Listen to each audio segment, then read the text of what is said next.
ہم نے انسان کو محنت اور مشقت ہی میں پیدا کیا. محنت، مشقت، تکلیف یہ ہر انسان کا مقدر ہے، کرنی ہی ہے. فرق صرف یہ ہوتا ہے کہ کسی کی مشقت اور محنت جسمانی زیادہ ہے، اینٹیں ڈھو رہا ہے غریب، کسی چلا رہا ہے.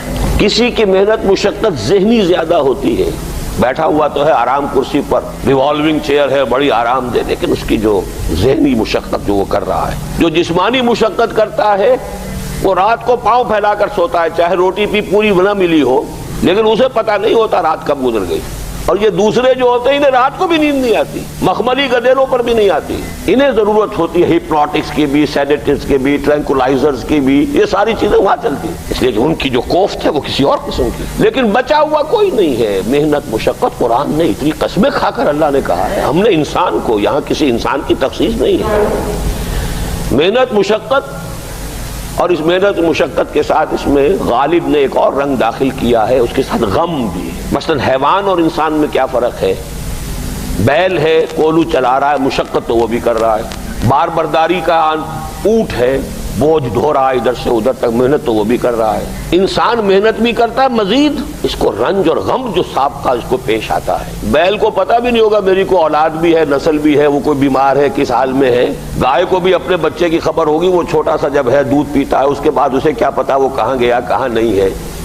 انسان کو جو تکلیفیں جھیلنی پڑتی ہیں، پھر جو غم جھیلنے پڑتے، وہ حیوان کے لیے نہیں ہے، یہ انسان کے لیے.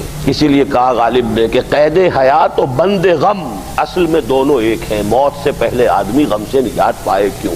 تو یہ مشقت اور غم دونوں کو شامل کر لیجئے. انسان کا معاملہ حیوان سے بدتر ہے اس پہلو سے. کبھی کسی بیل کو، اونٹ کو وہ صدمہ نہیں ہوا ہوگا کہ بیٹا نے سینے تان کر کہا ابا جان آپ چھوڑیے، آپ کیا باتیں کرتے ہیں، آپ دقیانوسی باتیں کرتے ہیں، اب زمانے کا رنگ بدل گیا. وہ جو بوڑھے باپ کو جو اس وقت صدمہ پہنچتا ہے، یہی ہے وہ جس پر میں نے اپنی جوانی کھپائی ہے، جس میں میں نے اپنے آپ کو انویسٹ کیا ہے.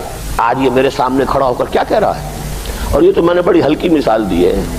گالیاں دینے والے بھی ہیں، ماں باپ کو قتل کرنے والے بھی ہیں. مرتا نہیں ہے بڈھا کہ یہ مرے تو مجھے یہ ساری جائیداد ملے اور مجھے آزادی حاصل ہو. اے انسان، تجھے مشقت پر مشقت جھیلتے ہوئے، محنت پر محنت کرتے ہوئے ہی آگے بڑھنا ہے، اور پھر اپنے رب کے حضور میں پیش ہونا ہے. یہ اور مصیبت ہے. کسی اونٹ اور کسی بیل سے محاسبہ نہیں ہے وہاں. اس روز کہے گا کافر کاش میں مٹی ہوتا، انسان بنا ہی نہ ہوتا میں، جسے آج ہم بہت بڑا شرف سمجھ رہے ہیں، شرف انسانیت. کاش کہ میں مٹی ہوں، یہ انسان کی حیثیت مجھے دی ہی نہ جاتی کہ میں آج یہاں کھڑا ہوں جواب دے کے. حضور نے فرمایا کل نفس یغدو فبائع نفسہ فموتقھا وموبقھا. ہر انسان جب صبح آنکھ کھلتی ہے، رات کے سونے تک وہ اپنے آپ کو بیچتا ہے. کوئی جسمانی مشقت اپنی بیچ رہا ہے، شام کو 100 روپے لے کر آیا ہے، اس نے اپنی جسمانی محنت بیچی ہے نا. کسی نے اپنی ذہنی محنت، ذہنی صلاحیت بیچی ہے، چاہے وہ ڈاکٹر ہے، چاہے انجینئر ہے، کوئی اور ہے، وہ اپنی ذہنی صلاحیت بیچ رہا ہے بیٹھا ہوا اپنے کلینک میں، اپنے آفس میں. بائع نفسہ، اپنے آپ کو بیچتا ہے. یہ بیچنا تو ہر ایک کا ہے، ہر شخص بیچ رہا ہے اپنے آپ کو. کوئی بدبخت وہ ہے جو یہ ساری مشقت جھیل کر بھی رات کو جہنم لے کر آیا ہے. گھر مشقت بھی جھیلی اور لے کر بھی آیا آگ کے انگارے، اس لیے کہ حرام کاروبار کیا. کوئی وہ ہے جو اس مشقت کے بعد اپنے نفس کو جہنم کی آگ سے چھٹکارا دے کر آتا ہے. بیچا، جائز جگہ بیچا، جائز طریقے سے بیچا. بیچا اس نے بھی، محنت اس نے بھی کی، مشقت اس نے بھی کی، لیکن اس نے اپنی مشقت کے نتیجے میں اپنے آپ کو برباد کر لیا. تو جب آزمائش میں کوئی پڑے گا تو پتا چلے گا نا کہ کھرا ہے یا کھوٹا ہے. آزمائش میں نہیں آیا، امتحان میں نہیں آیا، کوئی تکلیف آئی نہیں، تو وہ کھرے اور کھوٹے گڑمڑ رہیں گے، ملے جلے رہیں گے. دودھ کا دودھ اور پانی کا پانی جدا نہیں ہوگا. کیا لوگوں نے یہ سمجھا تھا کہ وہ چھوٹ جائیں گے صرف یہ کہنے پر کہ ہم ایمان لے آئے اور انہیں آزمایا نہ جائے گا؟ ہم نے تو آزمایا ہے ان سب کو جو ان سے پہلے آئے. تو یہ تو یوں سمجھیے کہ اس راستے کا ایک مستقل معاملہ ہے. جو آئے سوچ سمجھ کر آئے کہ یہ شہادت گاہ الفت میں قدم رکھنا ہے. لوگ آسان سمجھتے ہیں مسلمان ہونا. جس نے کہا آمنت باللہ، ہم نے آزما لیا. سچ مچ کا یہ ہم پر ایمان کا دعوے دار ہے یا جھوٹ موٹ کا دعویٰ کر رہا ہے؟ یہ سچ مچ کا عاشق ہے یا جھوٹ موٹ کا عاشق ہے؟ ظاہر بات ہے کہ امتحان نہ ہو، آزمائش نہ ہو تو کیسے ان کے مابین تمیز ہوگی؟ کہہ تو دیا سب نے آمنت باللہ. اب ذرا تھوڑی دیر کے لیے ہم بھی اپنے گریبانوں میں جھانکے. ہم بھی کہتے ہیں نا اللہ کا، ہمارا ایمان ہے اللہ پر، آخرت پر، رسول کا عشق کا بھی دعویٰ ہے. اور جب نعتیں ہم سنتے ہیں تو بڑے جھومتے ہیں، لیکن یہ کہ واقعتاً آدمی جھانکے اپنے قلب کی گہرائیوں میں کہ یہ ہم کتنے کچھ سچے ہیں اپنے اس دعویٰ ایمان. جہاں کوئی معاملہ آیا، اگر ہم اس دین کے اس حکم پر عمل کرتے ہیں تو اتنا نقصان ہوتا ہے، اس حکم کو پیچھے ڈال دیں تو اتنا نفع ہوتا ہے. سچ بتائیے کہ ہم میں سے اکثریت کا فیصلہ کس بات کی طرف جائے گا؟ دین کا حکم پس پشت، دنیاوی مفاد وہ مقدم. تو معلوم ہو گیا کہ ہمارا یہ دعویٰ جو ہے اللہ پر ایمان کا اور آخرت کے یقین کا جھوٹا دعویٰ ہے. کیوں اللہ کی طرف سے یہ چیزیں آتی ہیں؟ دیکھو، کوئی مصیبت تم پر نہیں آ سکتی، نہیں آتی مگر اللہ کے اذن سے. وَمَن يُؤْمِن بِاللَّهِ، اور جو شخص اللہ پر ایمان رکھتا ہو، یہدِ قلبہ، اللہ اس کے دل کو ہدایت دے دیتا ہے، اس کے دل کو سکون عطا کر دیتا ہے، وہ راضی برضائے رب ہو جاتا ہے. اس میں شکوہ نہیں رہتا، اس میں شکایت نہیں ہوتی، اس میں تلخی نہیں ہوتی. کیوں ہو گیا، کیسے ہو گیا، کیوں ہو گیا، نہیں ہونا چاہیے، نہیں دیتے. یہ سارا جو پیچ آدمی کھاتا رہتا ہے نا، اندر ہی اندر وہ جو پیچ کھا رہا ہے، یہ سب پیچ سے نجات مل گئی. پہلی بات یہ کہ یہ اللہ کی طرف سے آزمائش کے طور پر آتی ہے. آزمائش، میرا بندہ اس پر صبر کرتا ہے یا نہیں، یا میرے خلاف بکواس کرنے پر آمادہ ہو جاتا ہے. اللہ تو ایسا ہے، اللہ نے تو ہم پر کبھی کرم کیا ہی نہیں ہے، اللہ تو ظالم، معاذ اللہ معاذ اللہ معاذ اللہ. کہیں ایسا تو نہیں، میرا بندہ جو ہے تکلیف کو جھیلتا ہے میری وجہ سے، یہ سمجھ کے کہ اللہ کی طرف سے آئی.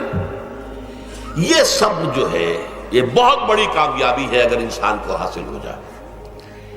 اور اس صبر کے نتیجے میں دو اور باتیں پیدا ہوتی ہیں. یہ مضامین علیحدہ علیحدہ دروس کے اندر آتے رہے ہیں، لیکن آج ایک نئے عنوان کے تحت جمع ہو کر آ رہے ہیں. پہلی بات یہ ہوتی ہے کہ یہ امتحان کا نتیجہ کیا نکلتا ہے کہ آپ نے ایک امتحان پاس کیا تو آپ کے اگلے درجے میں ترقی ہو جاتی ہے. 5ویں کا امتحان پاس کر لیا نا تو 6ٹھی میں جائیں گے. اب 6ٹھی کا امتحان پاس کریں گے تو 7ویں میں جائیں گے. 7ویں کا پاس کریں گے تو 8ویں میں. درجہ بدرجہ انسان کی دینی، ایمانی اور روحانی ترقی کا ذریعہ یہ آزمائش میں ہے. جتنا اس میں صبر ہوگا، جتنا اس میں تسلیم و رضا جو ہے آپ حاصل کرتے جائیں گے تو آپ کے درجے بلند ہوتے چلے جائیں گے. آپ کا امتحان کڑے سے کڑا آئے گا، بڑے سے بڑا آئے گا، مشکل سے مشکل تر آئے گا.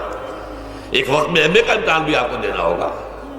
ایک وقت میں ہو سکتا ہے پی ایچ ڈی کے لیے تھیسس آپ لکھیں، پھر اس کے اوپر جو ہے ٹیم بیٹھی ہوئی اور آپ سے وہ بحث کرے، جرا کرے آپ سے، وہ بھی کرنا ہوگا. لیکن یہ کہ اگر پرائمری ہی میں فیل ہو گئے تو اس کا سوال ہی پیدا نہیں ہوتا کہ کبھی آپ ایم اے کا یا پی ایچ ڈی کا تھیسس بھی لکھیں. اور اسی کو دوسرے انداز میں کہا گیا ہے قرآن مجید میں، وَلِيُبْلِيَ الْمُؤْمِنِينَ مِنْهُ بَلَاءً حَسَنًا. اصل میں ابلا کہتے ہیں، بلا یبلو جو ہے عربی زبان میں آتا ہے آزمانا.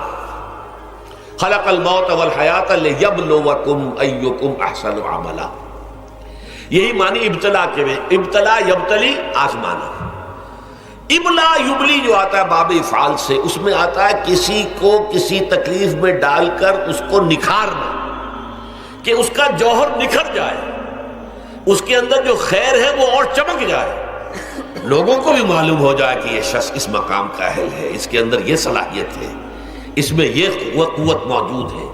تو یہ گویا کہ اہل ایمان کی صلاحیتوں کو نکھارنے کے لیے اور ان کے درجات کی ترقی کے لیے بھی اللہ تعالیٰ دنیا کے اندر یہ مصیبتیں اور امتحانات جو ہیں آزمائش کے حوالے سے افراد پر بھی اجتماعی طور پر بھی لاتا ہے.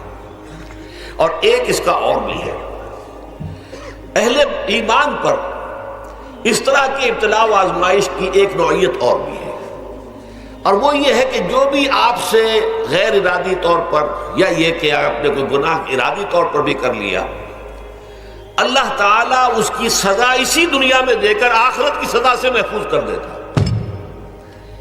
گویا کہ اس سے بڑا خیر کیا ہوگا؟ یہاں کی سزا کیا ہے؟ جھیل لیا آپ نے، بخار آ گیا، ٹانگ ٹوٹ گئی، چلیے 3 مہینے آپ بستر پر پڑے رہے نا، اور کیا ہوا؟ کچھ نہیں. لیکن یہ کہ آخرت کی سزا ملتی ہے بہت عظیم ہوتی ہے. لہذا کفارہ بناتا ہے اللہ تعالیٰ گناہ، ان جو بھی گناہ ہو گئے ہیں، غلطیاں ہو گئی ہیں، ان کا کفارہ اللہ تعالیٰ بندہ مومن کے لیے. حضور کی ایک حدیث ہے، اس کا متن مجھے اس وقت یاد نہیں ہے، کہ مومن کا معاملہ عجیب ہے، اسے کوئی تکلیف پہنچتی ہے صبر کرتا ہے، وہ اس کے گناہوں کا کفارہ بن جاتا ہے، اور اگر کوئی خوبی ملتی ہے پھر اللہ تعالیٰ کا شکر ادا کرتا ہے، اس کے درجات بلند ہو جاتے ہیں۔ تو یہ معاملہ جو ہے اللہ تعالیٰ کی طرف سے بندہ مومن کے حق میں خیر، کہ در حقیقت اس کے ان گناہوں کی پاداش کہ جو اس نے یہاں کر لیے ہیں یہی دنیا میں دے کر دھو دیا جائے، پاک کر دیا جائے۔ جیسے آپ کو معلوم ہے دھوبی جو ہے کپڑے کو بھٹی میں چڑھاتا ہے، گرم پانی میں ڈالتا ہے کہ ڈالتا ہے تاکہ اس کا میل نکلے، اس کے آگے پٹکتا بھی ہے ذرا اس کو تاکہ وہ میل اچھی طرح چھٹ جائے اس سے۔ اسی طرح اگر دنیا میں ہمارے میل چھٹ جائیں، دنیا میں اگر ہمارے گناہ دھل جائیں تو یہ بڑے نفع کا سودا ہے، بڑے نفع کا سودا ہے، بڑے نفع کا سودا ہے۔